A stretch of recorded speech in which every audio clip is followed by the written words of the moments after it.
Hoy ganó la filosofía, porque nos vamos directos a la antigua Roma.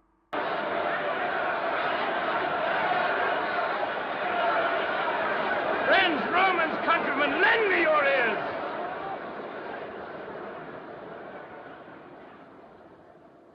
¿Cada cuánto piensas en el Imperio Romano? He de reconocer que yo pienso en él bastante a menudo. Y sin embargo, el motivo por el que compré el libro del que voy a hablaros hoy no fue exactamente el Imperio Romano, sino que fue, las ilustraciones de un gran autor de cómic como es Sergio Topi, que ilustra este libro de Alessandro Barbero llamado El Día de los Bárbaros, que cuenta una de las batallas más olvidadas y sin embargo más importantes de toda la historia del Imperio Romano, la batalla de Adrianópolis, en el 378 después de Cristo. Bien, este libro, que ha sido publicado por la editorial Crítica, reúne las dos cualidades que yo más aprecio en un escritor, en un historiador o en un filósofo, que son la erudición o, mejor dicho, la sapiencia acerca de aquello de lo que se está hablando y, es decir, el rigor y la amenidad y la facilidad de palabra. Es decir, nos encontramos ante un texto que no es ni para nada ni enrevesado ni complicado y es muy accesible para cualquier tipo de lector sin perder por ello el rigor y digamos el conocimiento sobre aquello de lo que se está hablando. Y bien, lo primero que voy a decir acerca de este libro o de lo que me ha suscitado como reflexión, como idea, como pensamiento es una idea que está muy relacionada con la filosofía de la historia.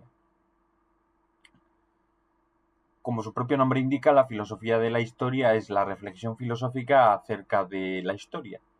Y una de las primeras cosas de las que uno se da cuenta al estudiar filosofía de la historia es que las fechas que transitan de una edad a otra, como pueden ser, por ejemplo, el 476 después de Cristo con la caída del Imperio Romano, el descubrimiento de América en 1492 o la toma de Constantinopla por los otomanos en 1453 o la Revolución Francesa en 1789, no son más que convenciones, es decir, la importancia que le damos a esas fechas como bisagra entre una época y otra, no son más que convenciones que le damos a posteriori a esas fechas para explicarnos mediante un relato ideológico la configuración de nuestro propio mundo. Y es bastante curioso que, por ejemplo, tal como se menciona en este libro del Día de los Bárbaros, la fecha a la que nosotros le damos tantísima importancia, como es el 476 después de Cristo, con la destitución de Rómulo Augustulo como último emperador romano por parte de Odoacro, en realidad para los romanos que vivieron esa época no tuvo ninguna importancia, porque el emperador en esa época ya era un título puramente nominal. Y de hecho, esa transposición que se hace entre de la decadencia y caída del Imperio Romano y la aparición del mundo medieval como si fueran dos mundos totalmente diferentes es completamente falsa. Porque, de hecho, un siglo antes de ese famoso 476 después de Cristo, ya el Imperio Romano ya era muy parecido en tipo de sociedad. Se había convertido en una sociedad prácticamente feudal, en tipo de manera de hacer la guerra, en tipos de armadura, en tipo de religión, obviamente, ya era muy parecido a lo que luego sería el mundo medieval. Y por tanto, ese famoso 476 que nos enseñan en el colegio y en la escuela no es más que una convención. Y lo que propone aquí el autor, Alessandro Barbero, en El Día de los Bárbaros, es que no existe una decadencia y una caída como tal, sino un proceso de transformación. Y que en caso de que haber un comienzo de esa transformación es la fecha del 378 después de Cristo con la batalla de Adrianópolis. Bien, lo primero que hay que saber acerca de esta batalla es que tuvo lugar en Tracia. Tracia es una región que comprendía lo que hoy es, Macedonia, Yugoslavia, Bulgaria y la parte más oriental de los Balcanes. La frontera del Imperio Romano llegaba hasta el Danubio, que está al norte de Tracia. Lo que había más allá de la Tracia, de esa frontera del Danubio, era lo que el autor, Alessandro Barbero, denomina el país de los godos. Estos godos no eran bárbaros, tal como nos lo imaginamos ahora. Es decir, no eran, a pesar del relato que se ha contado, o que se suele contar más a nivel pop. Estoy pensando, por ejemplo, en la película La Última Legión, donde aparecen unos bárbaros, en este caso que son pictos, y aparece Olga Kurilenko como una especie de Barbie ninja pintada, que no sé qué, no sé cuánto. No era así.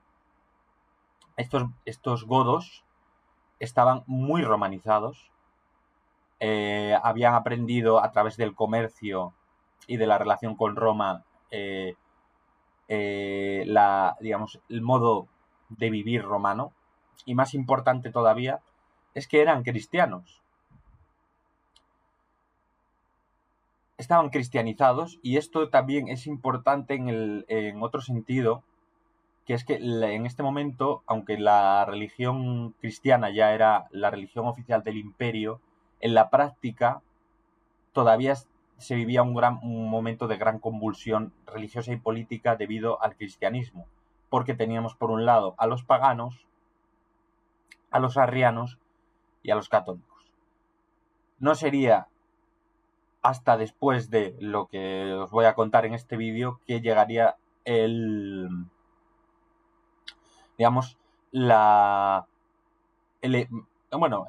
edicto de Tesalónica, para entendernos, el edicto de Tesalónica de Teodosio, que estipuló que la única religión cristiana verdadera era el catolicismo. Bien, estos godos que vivían más allá del Danubio estaban totalmente o casi totalmente romanizados. ¿Qué ocurrió? ¿Por qué empezó la batalla de Adrianópolis? Porque aparecieron unos tipos que no estaban en absoluto tan romanizados, que se llaman los hunos. Y seguramente lo sonará por Atila el Huno, pero Atila el Huno es casi un siglo posterior. De hecho, si queréis, puedo haceros otro vídeo de otra batalla muy importante que fue la batalla de los Campos Catalúnicos, que fue la última gran victoria del Imperio Romano en torno al 450 después de Cristo, es decir, 70 años después de esta batalla de Adrianópolis. Bien, el caso es que aparecieron los hunos y fueron empujando a los godos hacia el sur, hacia el Danubio y hacia la Tracia. Entonces los romanos, que hasta ese momento habían tenido unas políticas migratorias muy acertadas con respecto a los godos, y de hecho esta es una de las partes del libro que a mí me resultó más interesante, porque creo intuir que Alessandro Barbero está haciendo una reflexión sobre nuestras propias políticas migratorias, hablando de las políticas migratorias del Imperio Romano y exponiendo cómo el Imperio Romano empezó a colapsar cuando estas políticas migratorias empezaron a fallar. Bien, ¿cuáles eran estas políticas migratorias del Imperio Romano? Tenían una política de sí a la integración, lo cual no se corresponde con el relato que nos suelen contar de los romanos, aunque sí eran bastante despreciativos, por así decirlo, de los bárbaros. No eran despreciativos hacia las personas bárbaras, sino hacia la cultura bárbara. Es decir, ellos, por ejemplo, no toleraban o no entendían los sacrificios humanos, los romanos quiero decir, no lo entendían o no lo toleraban, pero consideraban que cualquier bárbaro, si llegaba a Roma, se vestía como un romano, se comportaba como un romano, trabajaba como un romano o servía en el ejército como un romano, cualquier bárbaro era perfectamente capaz de convertirse en romano. Es decir, no había una concepción esencialista de la raza. Y efectivamente desde la época de Constantino, en el alrededor del 300 después de Cristo, es lo que habían hecho con los godos. Los integraban como campesinos o como soldados en el ejército para que tuvieran un aprendizaje o una enseñanza del modo de vida romano. Y de hecho, muchos de estos bárbaros, y estoy hablando ay, me salen nórdicos, pero no eran germánicos, bárbaros germánicos, los propios godos, los bereberes del norte de África. No sé si en esa época utilizaban el nombre bereberes, pero bueno, nos entendemos.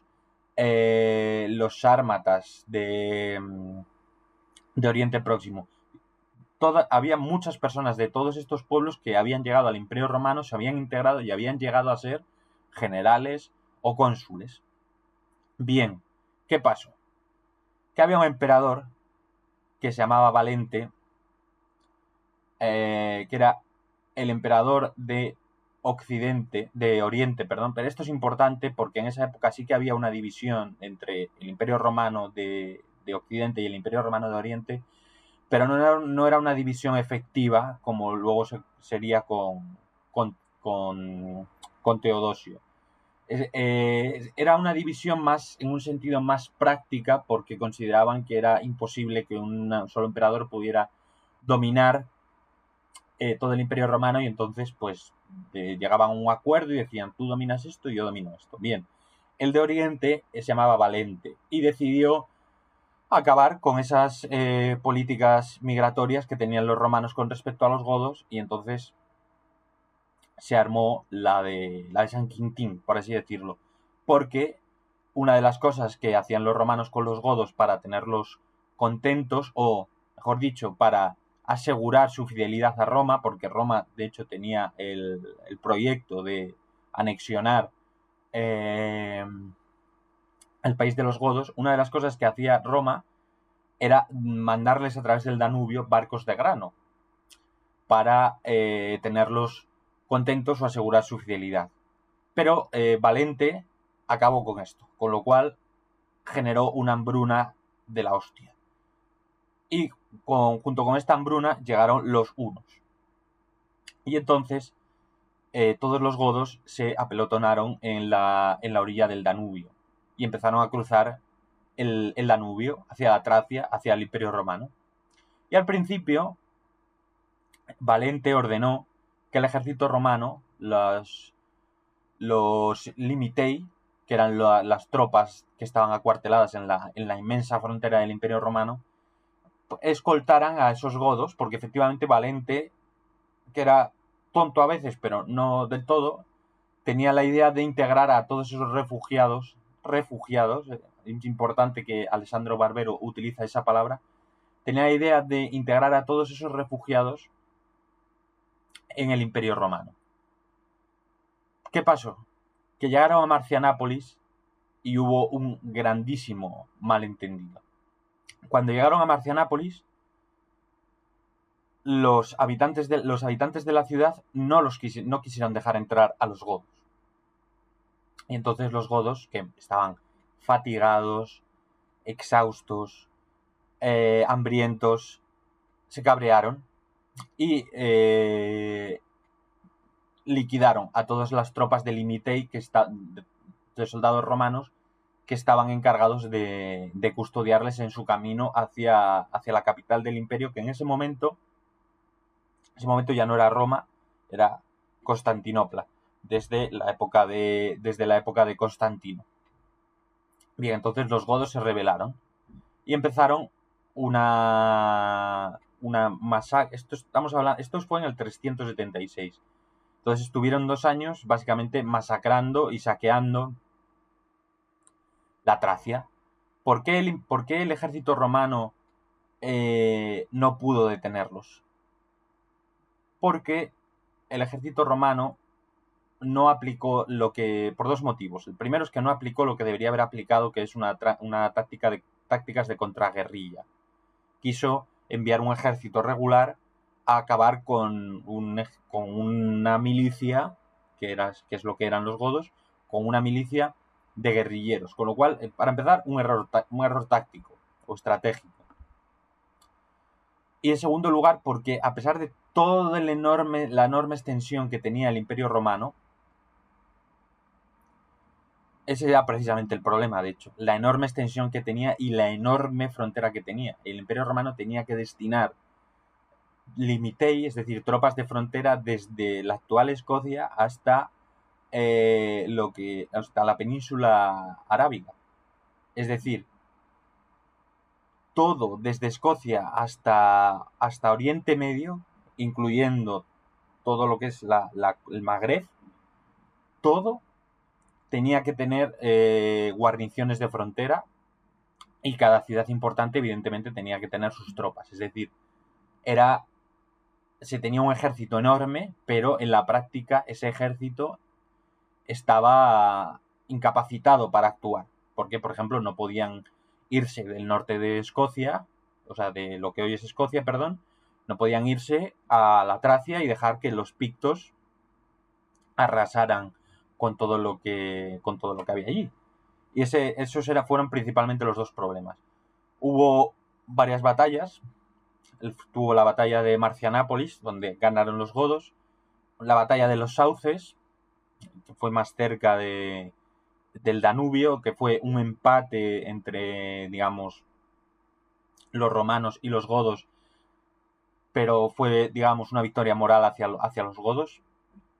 Y durante 2 años el Imperio Romano estuvo perdiendo la guerra, por así decirlo, porque era una guerra con todas las de la ley. Hasta que el emperador Valente, que en ese momento estaba en Persia, porque estaba preparando una guerra contra el Imperio Persa, los sasánidas, creo que es los que estaban en ese momento, la dinastía que estaba gobernando el Imperio Persa. Valente cogió a sus tropas, que estaban en la frontera con Persia, y decidió marchar hacia Constantinopla y después hacia Adrianápolis, que está más al norte. Es decir, está Constantinopla, Adrianápolis y Marcianápolis, y luego ya el Danubio y el país de los godos. Bien, llegó Valente con su ejército y descubrió que la estrategia de los godos consistía en cortar la autopista, no, pero la carretera que unía Constantinopla con Adrianápolis. Es decir, pretendían rodearle y atacarle por la retaguardia. Bien, Valente reaccionó y intentó interceptar a los godos en su maniobra. Y así comenzó la batalla de Adrianápolis, la batalla que cambió el curso de la historia. ¿Por qué cambió el curso de la historia? Principalmente porque se follaron a Valente. Los godos no queda muy claro exactamente en el libro por qué ocurrió esto. Bueno, miento, sí que se intuye, aunque no está del todo bien explicado, se intuye que el hecho de que los godos en ese momento ya tenían refuerzos hunos, porque los godos, mientras tanto, se habían unido con los hunos, que recordemos fueron los que originalmente provocaron toda esta catástrofe. Los hunos aparecieron y arrasaron por sorpresa con sus caballos los flancos del ejército romano. Aún así, no está del todo bien explicado en el libro, porque sí que es cierto que los hunos fueron una victoria decisiva, fueron una parte decisiva en la victoria. Se deja ver que los romanos, si hubieran aguantado, hubieran podido ganar, porque al final estamos hablando de un ejército mucho mejor pertrechado que los godos. Nosotros tenemos la imagen del soldado romano con la gladius y la toga y demás, como, o sea, las legiones de la época de Julio César. Pero en esta época realmente la cosa ya había cambiado totalmente y estábamos hablando prácticamente de caballeros medievales con armadura, lanza y espada larga, enfrentados a los Dothraki de Juego de Tronos, para entendernos, ¿no? Entonces, por muy potentes que fueran estos Dothraki, por así decirlo, los caballeros, que de hecho tenían ya ese nombre, los caballeros romanos, eran mucho más potentes bélicamente. Entonces no queda del todo muy claro cuál fue el elemento decisivo que hizo que los hunos y los godos arrasaran en esta batalla de Adrianápolis, hasta tal punto de que mataron al emperador. Arrasaron todo el ejército y acabaron con Valente, del que nunca se encontró su cuerpo. Hay una leyenda que se remite en este libro, que dice que Valente, malherido, se refugió en una torre o en un depósito de grano que estaba en el campo de Tracia y que los godos le prendieron fuego. Pero eso es una leyenda y no está demostrado. Los godos, como por arte de magia, por así decirlo, porque ellos iban un poco, el ejército godo iba un poco a arrasar, saquear, y si ganamos en Marcianápolis, de puta madre, ganamos o sobrevivimos a la batalla de los sauces, de puta madre, y de repente ganamos en Adrianápolis y matamos al emperador, pues de puta madre. Entonces, ya con ese, venga, todo nos está saliendo bien, intentaron tomar a Adrianápolis, no lo consiguieron, porque todo esto no había sido exactamente en Adrianápolis, es algo que tenía que haber dicho antes, había sido en los campos que rodean la ciudad. No consiguieron entrar en Adrianápolis, pero dijeron, vamos a Constantinopla. Pero claro, cuando llegaron a Constantinopla, que es una ciudad que no caería hasta más de 10 siglos después, que se dice pronto, cuando llegaron a Constantinopla y vieron esas murallas y esa extensión que tenía la ciudad, estos mataos, porque eran unos mataos, romanizados, pero unos mataos, dijeron, nada, esto no. Y mientras tanto, en el Imperio Romano de Occidente, Graciano, que era el emperador romano de Occidente y el sobrino de Valente, nombró a un nuevo emperador del Imperio Romano de Oriente, porque había que nombrar a alguien. Y nombró a el famoso Teodosio, que tiene una historia personal también muy interesante, que me recuerda un poco a Gladiator, pero no la voy a contar porque si no el vídeo se me va a hacer muy largo.